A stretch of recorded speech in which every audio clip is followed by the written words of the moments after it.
Hey everyone, Zane here, and today I'm going to show you how to unfollow all your followers on TikTok.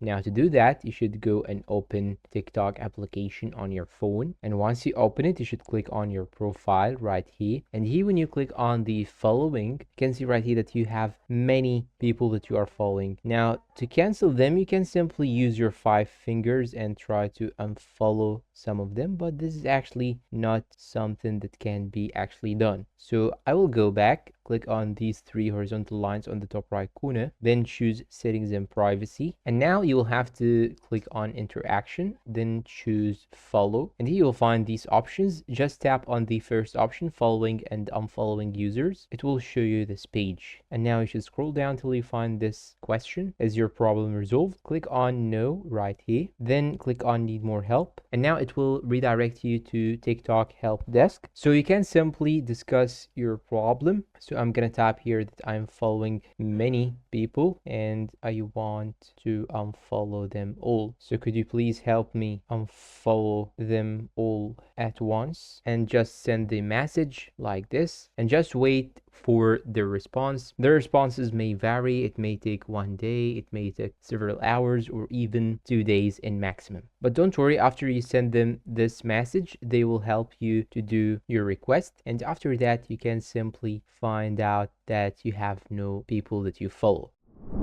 And that's all for today. If you find this video helpful, please don't forget to support us with like, subscribe, comment, share. Thanks for watching, and see you in a new video.